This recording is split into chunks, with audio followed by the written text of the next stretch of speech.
Assalamualaikum. Hai, apa khabar diucapkan? Saya Ani Syafiqah binti Muhammad Fakhruddin dan bersama Husna Soleha akan membincangkan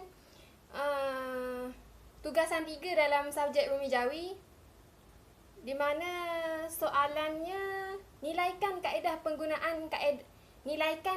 penggunaan mengeja Jawi yang telah dipelajari.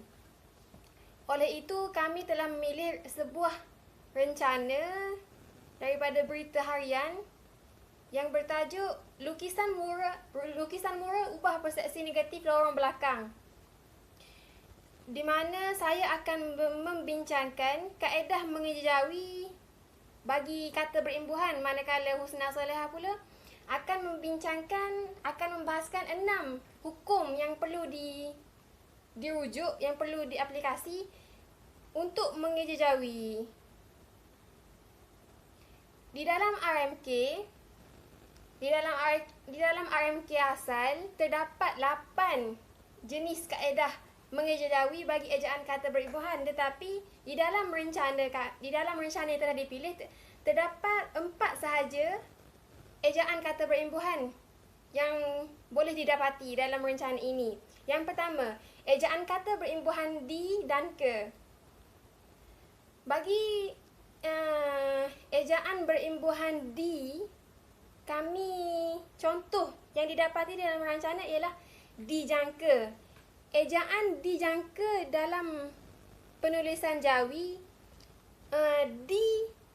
ditulis dengan dal, imbuhan di hadapan iaitu dijangka, ditulis menggunakan huruf dal tunggal tanpa bersambung dan juga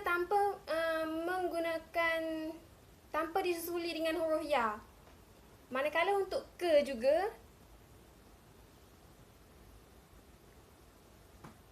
tidak disusuli dengan huruf lain untuk imbuhan ke. Seterusnya kita bergerak kepada ejaan kata berimbuhan akhiran an. Bagi kata berimbuhan dengan akhiran an, contohnya seperti kekemasan.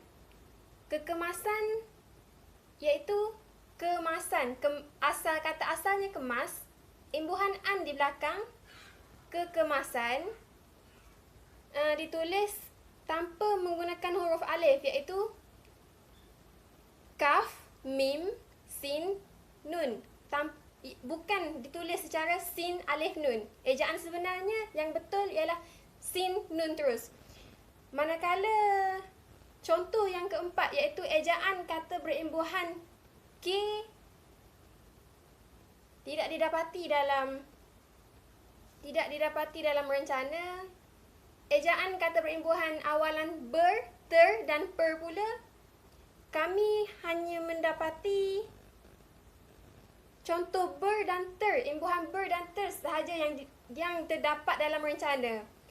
Bagi ejaan Jawi untuk perkataan ejaan Rumi berkata, ejaan ber menggunakan baro, manakala ter adalah taro. Sekian sahaja daripada saya. Saya serahkan kepada Husna Soleha.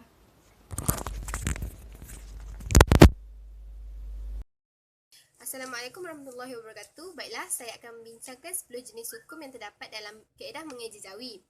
Namun dalam rencana yang kami kaji terdapat beberapa hukum yang tidak diguna pakai. Kita mulakan dengan darlung.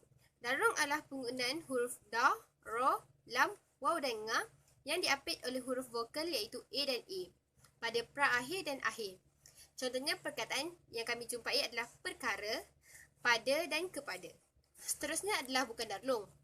Hukum bukan darlung adalah seperti darlung kecuali tidak menggunakan huruf da, ro, lam, waw dan nga, iaitu yang kami jumpa adalah semasa, kerjasama dan juga berkata.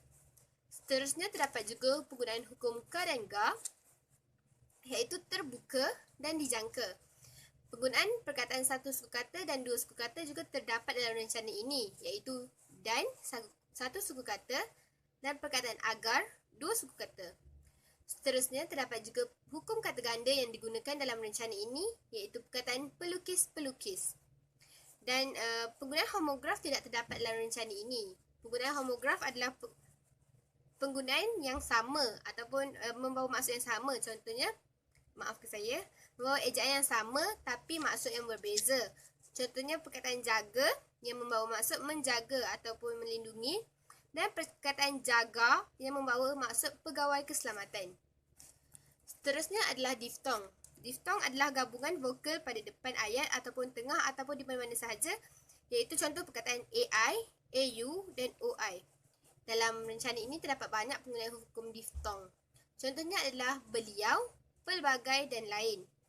Kata pinjaman juga terdapat dalam rencana ini, iaitu perkataan mural, inisiatif dan juga proses. Dan terakhir, terdapat hanya satu penggunaan akronim, iaitu BH yang membawa maksud berita harian. Baiklah, itu sahaja dari kami untuk pembentangan tugasan 3. Sekian, terima kasih.